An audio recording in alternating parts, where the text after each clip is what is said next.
Hello, everyone, and welcome to episode 4 of the Sound on Screen podcast.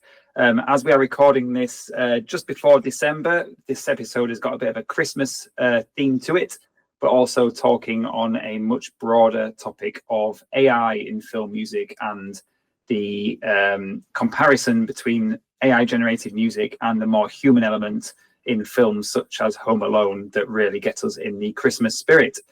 My name is Matt Lawson. And I'm Liane Silva. Let's get on with episode 4.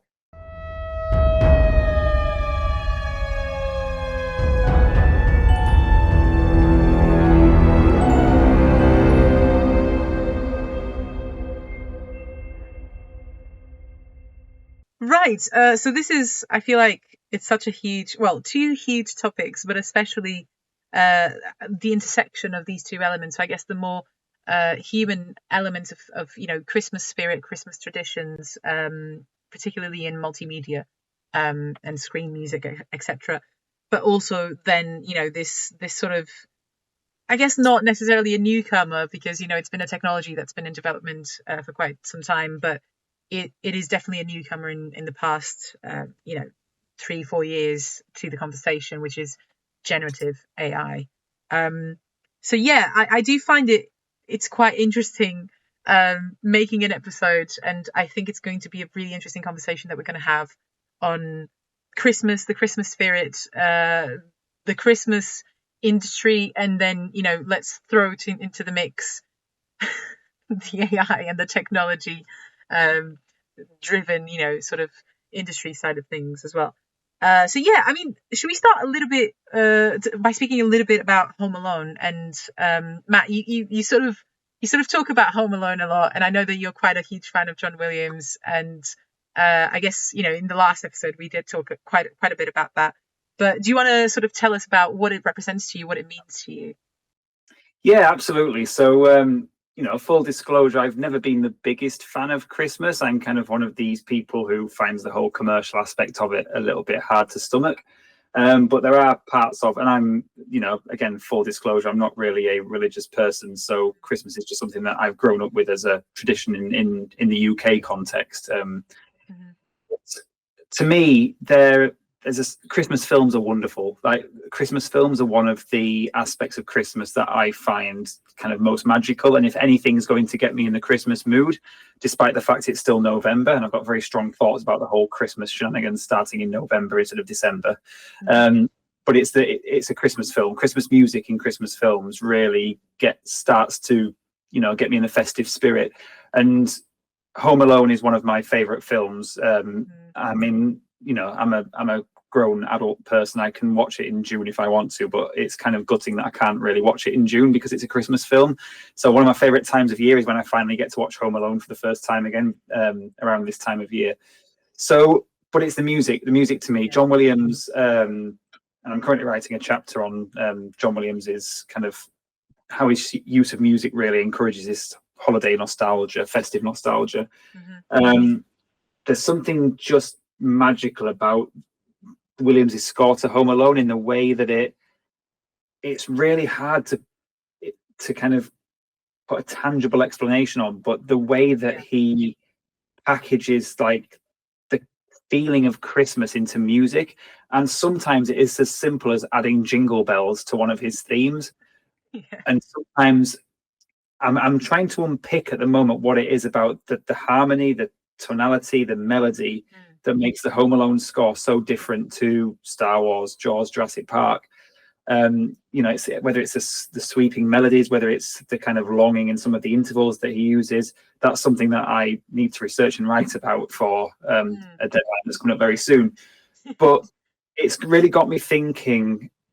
The overarching topic of this episode really is generative AI and the taking humanity away from film compositions. And I think a really good place to start with the human side of things is a John Williams score at a time of year that is all about perhaps being human and connecting with people and really feeling like a sense of belonging and a sense of human spirit, whatever that might mean to different people of different religions, got a religion or not. And I've heard, again, just to add something else into the context, I think we'll move on to talk about AI shortly, but I think Mm-hmm. I've seen things going around on the internet where generative AI has been used to create Christmas songs, and they're absolutely awful. I mean, they're there as kind of comedic sketches, but and you've got professional singers trying to sing this AI generated nonsense that completely devalues Christmas as a concept.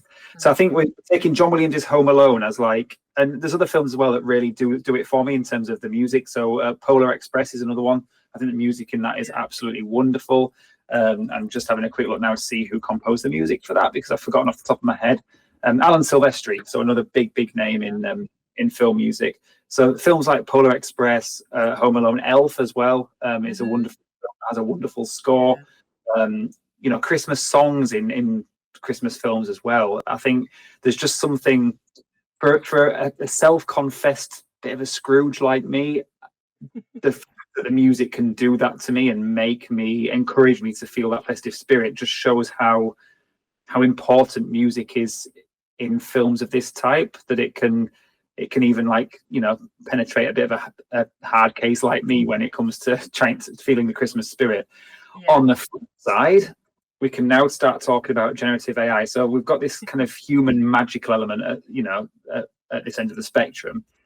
We're going to a period now where generative AI is being used to create music. Now, taking it away from the Christmas context to start with, I'm seeing more and more adverts. I'm not going to name the tools because I don't necessarily agree with what they do, but I'm seeing more and more adverts for certain websites and apps that say you can become a songwriter with two clicks of a mouse, and you literally can. So you can, there's websites where you can go on, you can type a theme in. So you want to write a love song, say what type of voice you want, say what type of tempo or style or genre, click a button, and a couple of minutes later it's generated a 3-minute radio edit song for you. And I find that concept really uncomfortable because honestly, I've played around with these tools out of pure curiosity, not because I actually want to use them for any creative practice, and the output is passable. And of course, in my professional role as a university lecturer, that creates problems when you're teaching songwriting modules and you have to explain to students, please do not use these tools because it's not your work. And so we're in a very interesting place at the minute, and that also got me thinking about AI generated orchestral film scores, because we're in an era now where money is maybe tight for some film studios, and if they can get away with not using a human to create their musical score, and they can create a sort of 8 out of 10 generated score for free or for not a lot of money, and you can even ask it to mimic the sound of John Williams. So you could type in a prompt that said, create something that sounds a little bit like John Williams' Home Alone for a Christmas film, and it would do it for you. And I've not spent a lot of time thinking about this, but the more I do think about it, the more I have serious reservations about how quickly AI sound generation has developed and where we're going next with it. So I would really appreciate, that was a bit of a brain splat from my perspective on going from Home Alone and John Williams and absolute pure magic, in my opinion, to good but morally unethical AI generation. So tell me, what's your feelings on AI film music generation?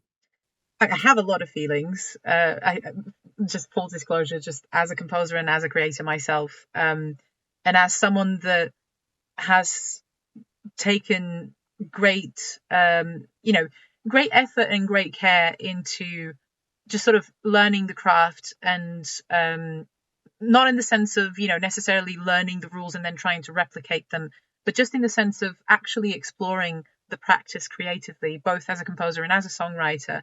I do have a lot of feelings about that whole topic, but I think there's a really interesting aspect of it that I cannot quite shake, and it goes beyond just the feelings that I personally get when this sort of topic is concerned.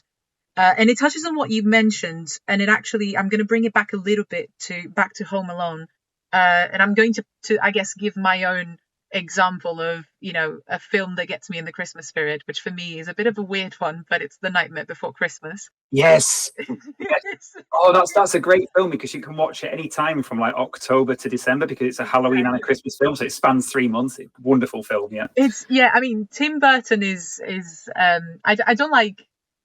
don't personally rate that highly, like everything that he's done, and I don't know everything that he's done, but you know, from everything that I've seen, Nightmare Before Christmas is among my top favorites, and it's such an interesting case as well of both Home Alone and Nightmare Before Christmas, I feel, are really good examples of how actually having humans involved makes all the difference, because, you know, it conveys similar messaging in terms of, you know, the values of the human element, the belonging, the community, the family, you know, love, human connection, all things that for me personally, I'm also not religious, but I also grew up with, you know, just the general cultural traditions that I guess we have, I suppose in Europe, in my case in Portugal, but it's definitely, this is what Christmas is about for me. I also don't really particularly like the commercial aspect of it,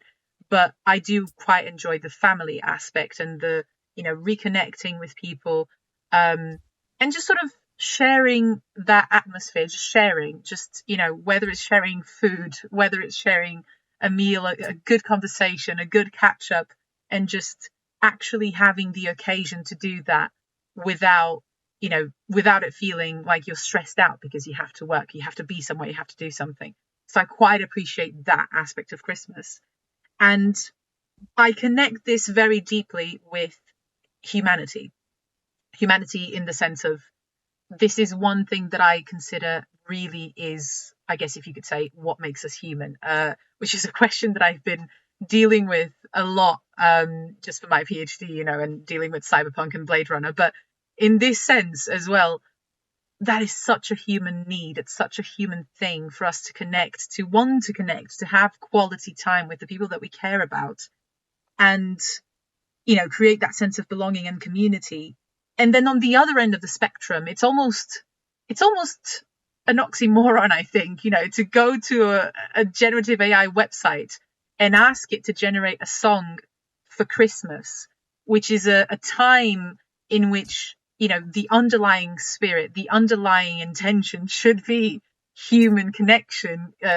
You know, it should be about that. So it's almost, I see it as a very dystopian thing and as a very ironic sort of oxymoron kind of thing. I don't really understand, you know, the reasoning behind it. I can understand it to a certain degree of, as you said, if there's a lower budget and, you know, things need to get done, I would understand it in as far as creating or helping to create specific tasks.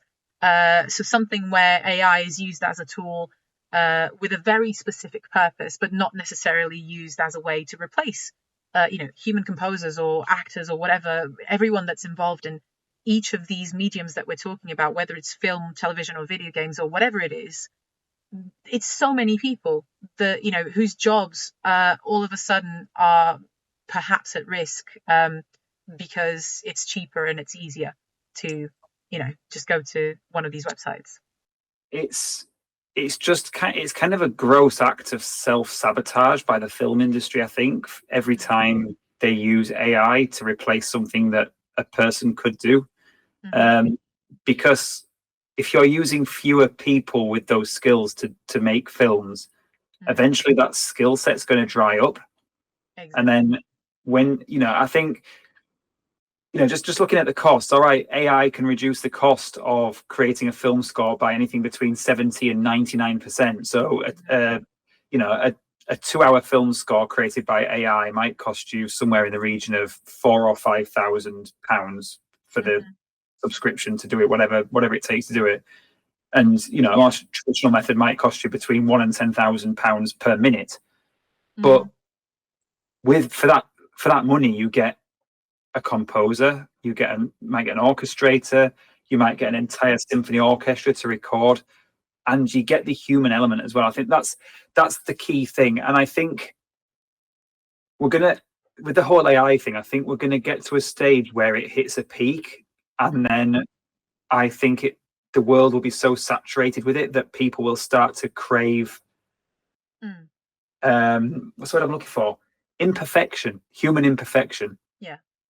Because, and it's the same with computer generated. I mean, this is a different discussion slightly, but the same goes for recordings done using VSTs, for example, in that, playback through logic of computerized orchestras is perfect, but it sounds wrong because it's perfect.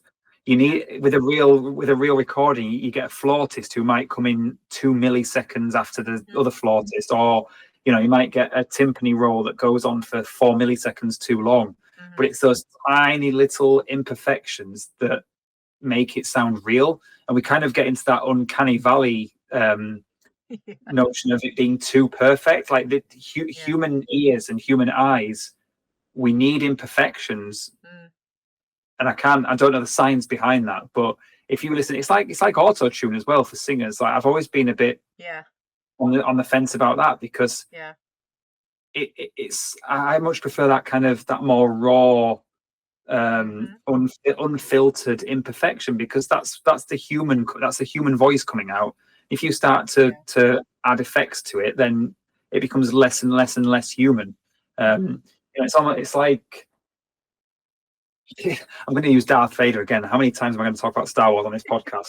But he turned from a human, had a very nasty accident where he fell in volcanic lava, which wasn't ideal. But then he got machinery added to him, and in the film they say he become less and less human. And it's kind of that with music. The more, I'm not saying get rid of editing and mixing and all that kind of stuff. Obviously, that's a big part of the music industry and should stay. But the more you add to something that a human has created, the less of the humanity comes to the surface. So, and I don't even think there's an excuse for student films or independent film industries to use AI to create music. There's always student composers who would love to get. And I'm going to be a massive hypocrite here, because I've always been dead against my own students doing work for exposure, like for free, because I think everybody deserves to be paid for their time. But on the flip side, when you're trying to build a show reel up and build a CV up and get some films behind you, people are willing to do it. I've written a couple of film scores for students back in the day and didn't get a penny for it, but I didn't want a penny. I wanted to say that I have written music for a film, and it's such an easy option to click a button, say generate a film score.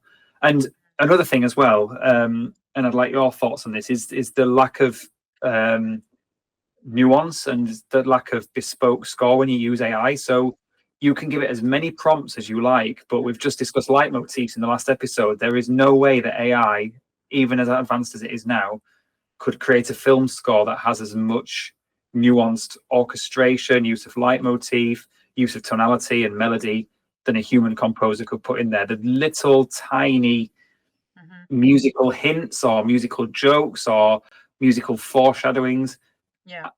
Generative AI does not have the ability to create that, and that's what makes a successful film score.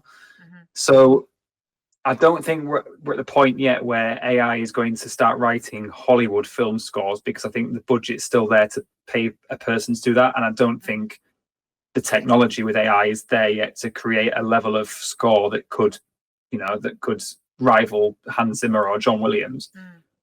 But we might well get there, and the worrying thing is that AI that isn't monitored, that will be scraping information from every John Williams recording, every Hans Zimmer recording, and it's going to get better, and it's going to get better, and it's going to get better. And at some point, I think we're going to be tricked. I mean, there was a Channel 4 documentary, wasn't there, the other week, that had an AI presenter for the full thing and didn't tell audiences till the end that the presenter's image on screen and the voice was completely AI generated. Oh wow! So I didn't know. I didn't know about that. But it was a documentary. I think the documentary was about AI, and at the very end it said the presenter for the entire episode was AI generated. It wasn't a real person. Wow. It's scary. It's scary, and I think, I'm not one of these people that wants to shut AI down. I think it's a tool. It's here. It's here. I think the more you fight back against it, the more you're going to fall behind the curve in understanding it. And I think in order to grasp something and use it as a tool for good, you need to understand it and get stuck into it instead of hiding from it. Yeah. But I'm very uncomfortable with entire film scores being generated using AI because it weakens it. It inherently weakens it. And what's more worrying is that I think it might lead to a kind of two-tier film production industry where you've got Hollywood and other studios that have the big money who can still pay the likes of John Williams, Alan Silvestri, Hans Zimmer, and then even the medium to high and lower. If they can save money on music, they will. And the way to do that is to have a hybrid real/AI score, or to have an entirely AI score. And I think we're going to get to the point where we see a commercial film released that has a generative AI film score. Yeah, I feel like this is a huge topic. This could easily be, a bunch of episodes. We could talk about this for ages. But I think I want to pick up on three things that you mentioned. I think the first thing, and if I can be a little bit cheesy, I'm going to quote from a film. I'm going to quote from a Christopher Nolan film, one of the Batman films, and there's a part there where one of the characters just turns to Bruce Wayne and says, "It's not who you are underneath; it's what you do that defines you." And this has always been a quote that has stuck with me, just on a personal level, because I've always been a person that has. I deposit a lot of value in people's actions and the patterns of those actions. It's not that people might say something to you and keep saying it, but I think it's how we act that ultimately actually, shows who we are to each other. And that has recently become more and more relevant, not just on a personal sense, as I've just explained, but also to do with this AI discussion. And for me personally, I struggled with labeling myself a composer for quite some time. I did, my master's was in film music composition, but it wasn't until about a year after I'd finished the master's degree that I was actually able to say, okay, now I can say I'm a composer, and I don't have, that sort of imposter syndrome screaming in my head going, kind of sort of telling you that narrative of yourself that doesn't fit the label. So it took me a while to adopt that label for myself and to say, yeah, I'm a composer. And I think the reason why it took a while is because I had to have been doing it for a while in order to be able to say I'm a composer confidently. So I think we've now reached an intersection, so to speak, or a point where each of us has to figure out, number one, how do we define ourselves as creatives? Number two, how do we define other people as creatives? And personally, I'm also not one to shut down the technology, as you said. I think it makes it worse. And I think it needs to be regulated. I think that's what needs to happen. I think it can lead to a lot of breakthroughs, not just in the creative fields, but, in other fields as well. But it already should have been heavily regulated because it's also, it has ramifications way beyond the realm that we're talking about, legal ramifications with, video generation and that sort of thing. So, yeah, it should have been regulated a long time ago already, but those things seem to take quite some time to catch up. All this to say, I do think that it's up to each of us and each person in the audience, as well as each creative in the studios or outside of them, to define what does it actually mean for me to say I'm a composer or I'm a film director or I'm a, whatever, insert creative role here. And I think it's likely that we will encounter two types of people. The type of person that will very happily and easily label themselves a songwriter, by going on a website, writing a prompt, 3 or 4 clicks, it's done.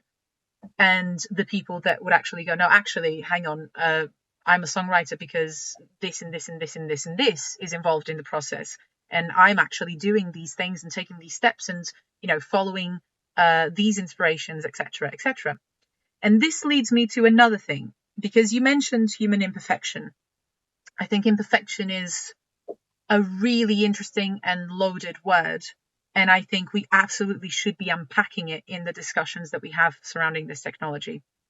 Because it's not like AI doesn't have imperfection, even though it's quite, it's really scarily good at this point, and it's approaching I guess perfection, if we want to call it that. But it's also still quite stuck in that uncanny valley kind of thing. So I guess I would consider that an AI type of imperfection, where it lacks the human imperfection element that you mentioned, but it's still, there's still something off about it to our eyes somehow.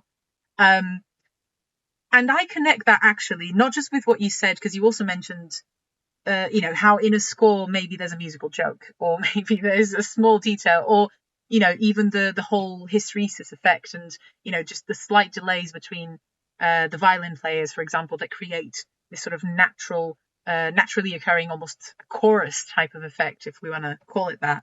But also conceptually, there's this concept called creative blending that this author called Mark Turner has proposed. And he is essentially saying that human thought is principally organized or structured not through grammar, but actually through metaphor and parable and narrative and stories.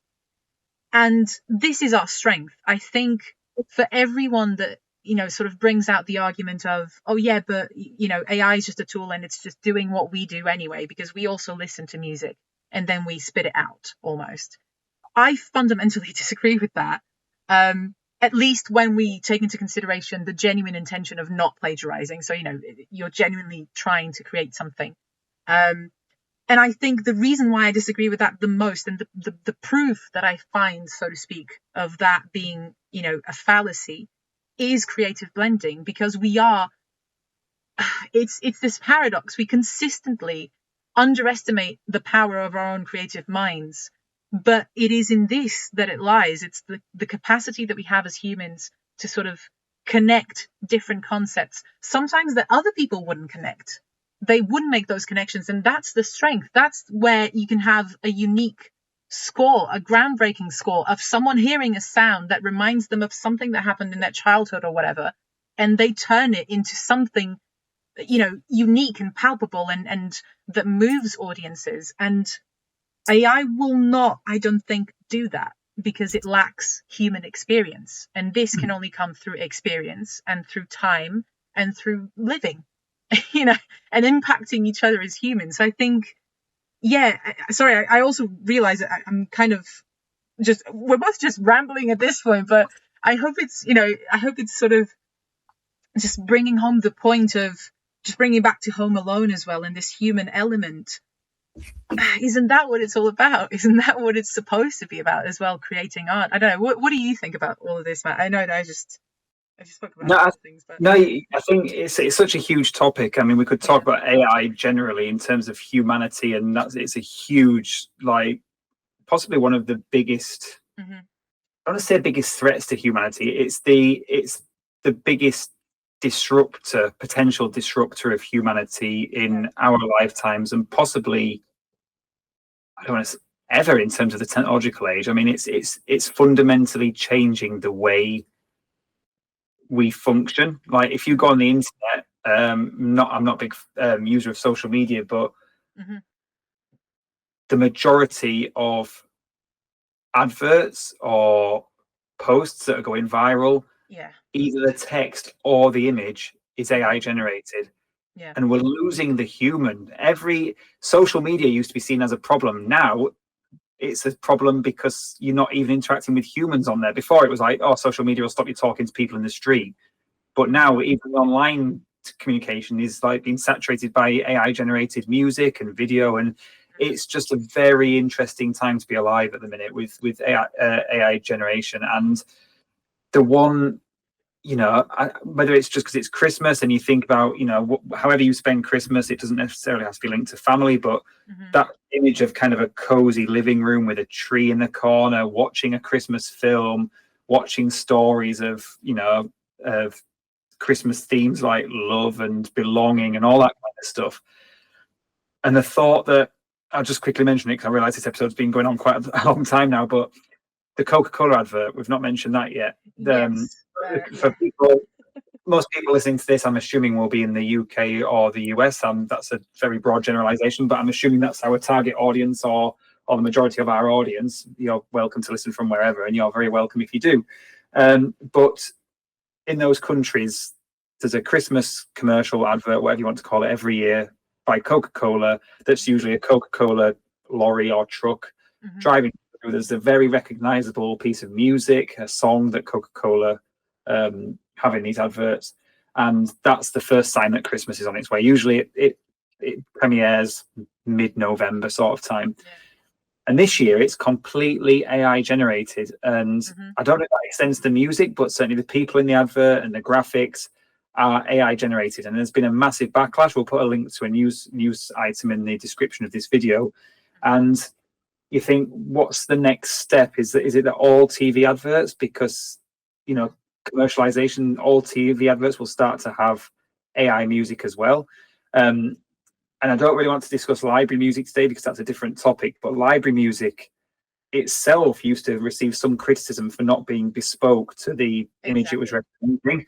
But now even that seems to have been usurped by AI, because now you can create something that's slightly more bespoke, but is cheaper than library music and a human composer. Absolutely. So it's kind of the worst of both worlds in some way, in that you can have some slightly dodgy, sound-alike, computer-generated music that no human has benefited from as a creator. And that's a big issue for me, that you could be watching TV adverts, films, playing video games, watching TV programs, and nobody has received credit or financial compensation for the music that you are hearing. Yeah. Like, it's the creative industries, and the only person that's creating isn't a person. Well, yeah, and in fact, there's been especially in the video games industry, there's been quite a lot of backlash with huge developers just sort of either training AI on employees' works and then basically making them redundant, which is just absolutely mind-boggling, I think. But also, I guess, just to sort of touch again on that aspect of connection and its opposite, which is this sense of isolation, because you mentioned about how social media initially isolated us from each other in terms of in-person interactions, and it cheapened the social element and the social reward of actual human connection that we had. Now it's being amped up to 11, and we're now not in a position as a society, especially younger generations, where there are tools to fight that back with, meaning tools in the sense of, let's get together in person more often. Let's, I don't know. I feel like there's not such a strong sense of community that we can necessarily fall back on, if that makes sense. Yeah. And as you said, this sort of crowding of, bots and, I don't know, AI profiles or whatever, just commenting, or it's not that there's not backlash, because I've been seeing quite a few adverts for AI generative AI companies and websites and all sorts of things, because then they sort of they become derivative of each other. They sort of create, there's a new pop-up company or whatever that does this service slightly different, and they want to sell you a subscription, etc. Yeah. And I have seen comments of people just basically calling it for what it is, and so it's good to see it, and it restores a little bit my faith in humankind. But there does seem to be this trend, and it's so ironic that we're talking about this, especially the Coca-Cola advert as well, just brings that to mind, which is, it's a trend of capitalizing on isolation, loneliness, the lack of human connection, by selling us and packaging human connection under this completely artificial package, isn't it? So it's almost, it's really dystopian. And as I said, just having been studying cyberpunk, we seem to be taking it as an instruction manual. Not an- Kind of reminds me of the scene, I don't know if you've seen, for anyone who's seen Wall-E, when all the humans are just living in space on this I adore float, that film. Yeah. Sorry, yeah, not, I love not, that film. not interacting with anybody, and everything's just digital. And yeah, it's Yeah, anyway. I feel we should probably wrap this one up before we get too deep into an Yeah. existential crisis.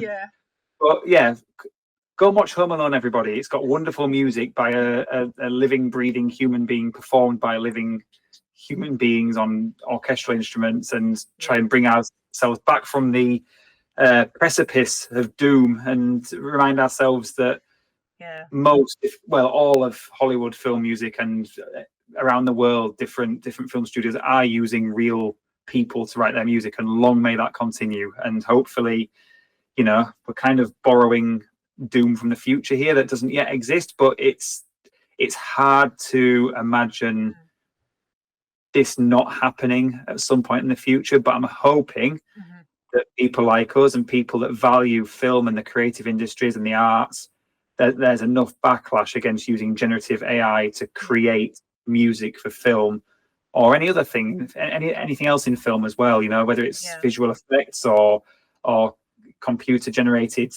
characters, when we've got teams of very gifted animators that can do that. I'm hoping that there's enough backlash that this does not become the way the industry works, and I'm tentatively optimistic that will be the case. I mean, I just want to also just leave a positive note, which is recently Australia has decided to just rule out this whole, let's scrape copyrighted material. So basically, AI companies now need to ask permission from creators and artists to basically scrape their materials. It's not the same case in every country, and certainly the UK seems to be walking a very dangerous line there. But I do think, there's also some case for optimism, in the sense of some people in some countries, I guess, seem to have a little bit of a more grounded view on all of this. I don't know if it'd be useful, but maybe we'll leave links to these news as well, these news articles in the description, in case anyone wants to read them. But yeah, it's a huge topic. Go watch Home Alone and Nightmare Before Christmas. Go watch Home Alone to cheer yourselves up. And if you're listening to this in August, then go and watch Home Alone. It's fine. I'm not judging.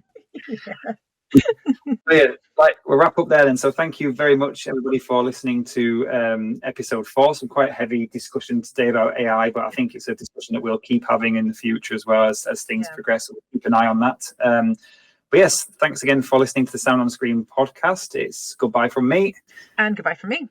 See you in the next episode.